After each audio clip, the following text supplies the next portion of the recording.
So before we adjourn for the night, is there any new business? It's Dave, right? Great, go ahead. This is my first meeting.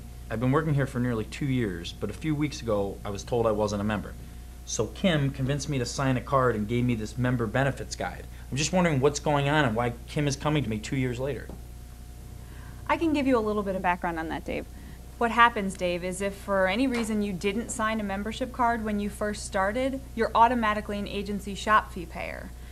So I asked Kim to go ahead and build up our membership because in a few months we're going into negotiations and it's critical that we have 100% membership to show management that we're serious. So thanks for signing that card, Dave. Yeah, okay. Anyway, I checked my pay stub and my dues didn't change, but the code on it changed from AS to M. So now that I'm a member, what do I get for my dues? Well, now that you're a member, you can vote on our next contract, you can vote in our next election, you can even run for office if you'd like.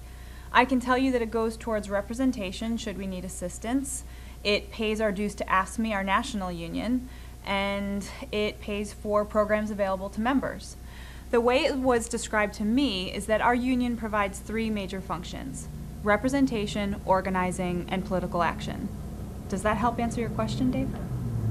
Not really. Could you be more specific? Like, what do you mean by representation? Let's start with some of the services. Do you remember that member benefits guide that you were holding a moment ago? When you get a chance, take a look at it. Dave, as a member, you can use these benefits. But there's got to be more to membership than discounted buying, right? Of course there is. Likewise, CSEA has a travel department to ensure that we pay reasonable prices for all staff and officer travel to these events. Is that helpful, Dave? Sure is. Sounds like my money goes to meetings. I got it. Oh no, there's so much more. That's not the impression I want to give you at all. There's much more.